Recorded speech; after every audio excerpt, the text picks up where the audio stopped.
भारतीय राजनीति में जब भी संघ बनाम सत्ता की चर्चा होती है तो एक नाम अनिवार्य रूप से सामने आता है, संजय जोशी।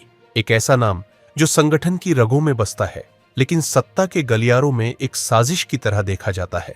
जेपी नड्डा का कार्यकाल बढ़ा, फिर एक के बाद एक घटनाएं घटी। पहलगाम हमला, संसद सत्र, विदेश दौरे और अब बिहार चुनाव। लेकिन सबका उद्देश्य एक ही दिखाई देता है, संजय जोशी की वापसी को टालना।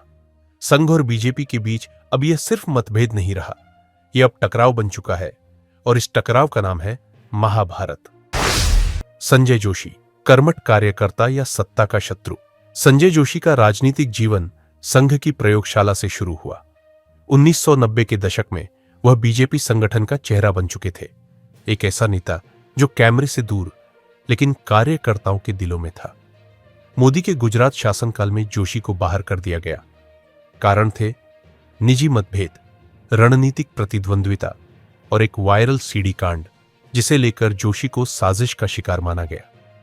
आज जब मोदी और शाह सत्ता के शिखर पर है, संजय जोशी की वापसी उनके लिए राजनीतिक खतरा बन सकती है और यही डर उन्हें रोकने की कोशिश कर रहा है। नड्डा एक्सटेंशन, अनिश्चितता की रणनीति। जेपी नड्डा का कार्यकाल 2024 में ही समाप्त हो जाना था, लेकिन बिना किसी चुनाव, बिना किसी विचार विमर्श के उनका कार्यकाल बढ़ा दिया गया। यह पहला संकेत था कि मोदी शाह संघ से समय मांग रहे हैं, शायद टकराव टालने या रणनीति बनाने के लिए। नड्डा एक ऐसा नाम है जो सत्ता के लिए सेफ है और संघ के लिए सस्पेंडेड विकल्प। संघ जानता है कि जब तक नड्डा कुर्सी पर है तब तक संजय जोशी का नाम सिर्फ प्रस्ताव ही रहेगा, निर्णय नहीं। घटनाएं या बहाने। बीजेपी की टाइमिंग राजनीति हर बार जब संजय जोशी का नाम गरमाने लगता है, कोई बड़ा घटनाक्रम सामने आ जाता है। पहलगाम हमला, राष्ट्रीय सुरक्षा की आड़ में नेतृत्व परिवर्तन की चर्चा टाल दी गई। भारत पाक तनाव, राष्ट्रवाद का कार्ड खेला गया। पीएम मोदी का विदेशी दौरा, विदेश नीति की व्यस्तता का बहाना। संसद सत्र, विपक्ष को जवाब देने के नाम पर संगठनात्मक बदलाव को रोका गया। बिहार चुनाव, चुनावी नतीजों के बहाने फिर टालमटोल। इन सब का निष्कर्ष एक ही है, जितना हो सके आरएसएस की पसंद का नाम रोका जाए। संघ का संदेश, अब की बार संगठन का अधिकार। संघ अब खुलकर कह रहा है, भाजपा में विचारधारा की जगह सत्ता की संस्कृति नहीं चलेगी।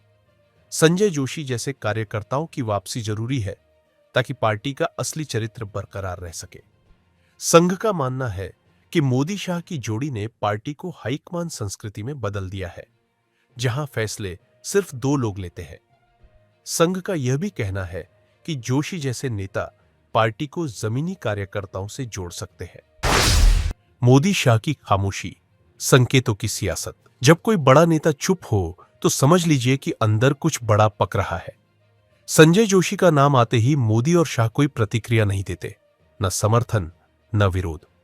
यह चुप्पी कहीं ना कहीं रणनीति है। चुप रहकर वे टकराव से बचना चाहते हैं, लेकिन संघ की नजरें सब देख रही है। यह चुप्पी अब आरएसएस को भी चुभने लगी है। नड्डा, ढाल या मोहरा। जेपी नड्डा न तो करिश्माई नेता है, न ही किसी बड़े जनाधार वाले चेहरा, लेकिन वो सुरक्षित चेहरा है जो सत्ता और संगठन के बीच संतुलन बनाए रख सकते हैं। संघ उन्हें अस्थायी समाधान मानता है, लेकिन जानता है कि असली निर्णय उनके हटने के बाद ही होगा। मोदी शाह उन्हें मोहरे की तरह इस्तेमाल कर रहे हैं ताकि असली लड़ाई से बचा जा सके। 75 की उम्र और नियमों का लचीला सच आरएसएस का नियम है। 75 की उम्र के बाद सक्रिय राजनीति से संन्यास। लेकिन जब मोदी 75 पार करेंगे तो कोई संकेत नहीं है कि वो हटेंगे। इसके बजाय नियम को फ्लेक्सिबल बताया जा रहा है। यह नियम तोड़ना सिर्फ संजय जोशी को रोकने की कोशिश मानी जा रही है, क्योंकि अगर नियम लागू हुआ तो मोदी को खुद हटना होगा। संघ का आर या पार। अब टकराव तय है। संघ अब यह तय कर चुका है कि या तो मोदी शाह माने या फिर संघ अपने रास्ते चले। संघ प्रमुख, सरकार्यवाह और कोर कार्यकारिणी सभी इस मुद्दे पर एकमत होते दिख रहे हैं। यह कोई सामान्य संगठनात्मक मतभेद नहीं है, यह अस्तित्व की लड़ाई बन गई है। संघ यह भी सोच रहा है कि बीजेपी की जगह किसी और विकल्प की खोज हो। जोशी की वापसी या बीजेपी का विभाजन। मोदी शाह समय खरीद रहे हैं, संघ दबाव बढ़ा रहा है। यदि संघ जोशी का नाम थोपता है और मोदी नहीं मानते तो यह सीधा सीधा संगठन में विभाजन का कारण बन सकता है। जोशी की वापसी सिर्फ एक नेता की वापसी नहीं होगी, वह बीजेपी की नीति, संस्कृति और नेतृत्व के ढांचे को बदल सकती है। सवाल है, क्या बीजेपी संघ से कटकर आगे बढ़ेगी या संघ की छाया में लौटेगी? लेकिन एक बात तय है, 2025 की सर्दियां बीजेपी। नागपुर से आई सख्त चिट्ठी। नागपुर के मुख्यालय का दृश्य हमेशा से ही अनुशासित और सादगीपूर्ण रहा है। उसी मुख्यालय में रात के 11 बजे एक असाधारण बैठक चल रही थी। वरिष्ठ प्रचारक एक एक करके अपनी बातें रख रहे थे, लेकिन माहौल में असामान्य तनाव महसूस हो रहा था। मोहन भागवत ने अचानक अपनी चुप्पी तोड़ी और कहा, सरकार आप चलाइए, संगठन हम चलाएंगे। यह वाक्य कमरे में गूंज गया। उनके हाथ में एक चिट्ठी थी। उन्होंने उसे धीरे से टेबल पर रखा। जब चिट्ठी खोली गई, उसमें सिर्फ एक नाम चमक रहा था, संजय जोशी।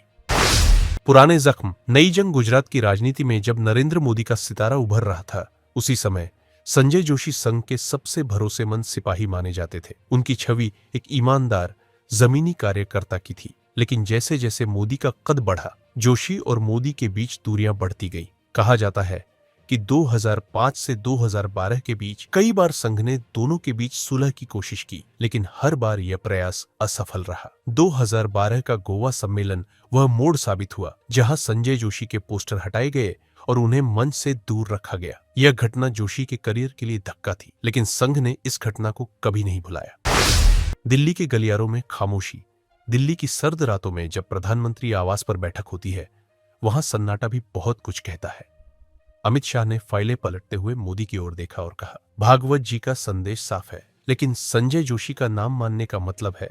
मोदी ने बीच में ही बात काटी, मतलब है हमारी ताकत पर सवाल। इस एक वाक्य ने पूरी बैठक का मूड बदल दिया। मंत्रियों और नेताओं में कानाफूसी शुरू हो गई। क्या पार्टी में बगावत की आहट है? मीडिया की सुगबुगाहट। अगले दिन मीडिया ने आग में घी डालने का काम किया। हेडलाइंस कुछ इस तरह थी, संजय जोशी की वापसी की तैयारी, आरएसएस और मोदी शाह आमने सामने, कौन बनेगा बीजेपी का असली किंगमेकर। टीवी डिबेट्स में एंकर चिल्ला रहे थे, विपक्षी पार्टियां तंज कस रही थी। सोशल मीडिया पर संजय जोशी ट्रेंड करने लगा। नागपुर की आखिरी चेतावनी। आरएसएस ने इस बार बिल्कुल स्पष्ट रुख अपनाया। भागवत ने अंदर खाने संदेश भेजा, समझौता नहीं होगा। नागपुर से भेजी गई फाइल में साफ लिखा गया, संगठन में संघ का आदमी ही बैठेगा। सरकार चाहे जितनी ताकतवर हो, जड़ें तो हमारे पास ही है। मोदी शाह की रणनीति। मोदी शाह ने अब राजनीतिक चालें चलनी शुरू कर दी। उन्होंने संगठन के नेताओं से मुलाकातें की, कई नामों पर चर्चा की, लेकिन हर बार नतीजा वही निकला, संघ सिर्फ संजय जोशी को ही चाहता है। अंदर ही अंदर शाह ने तय किया, खुला विरोध नहीं करेंगे, लेकिन खेल अंदर ही अंदर खेला जाएगा। जनता की राय और राजनीतिक माहौल गली गली, चाय की दुकानों से लेकर बड़े बड़े स्टूडियो तक, हर जगह चर्चा एक ही थी, संजय जोशी की वापसी। कुछ लोग मानते हैं कि जोशी के आने से बीजेपी में नई जान आएगी, जबकि कुछ इसे मोदी शाह के लिए खतरे की घंटी मान रहे थे। आरएसएस का फाइनल मूव। आरएसएस ने एक भव्य कार्यक्रम का आयोजन किया, जिसमें संजय जोशी को मंच पर बुलाया गया। ये तस्वीरें जब वायरल हुईं, तब दिल्ली के गलियारों में सन्नाटा छा गया।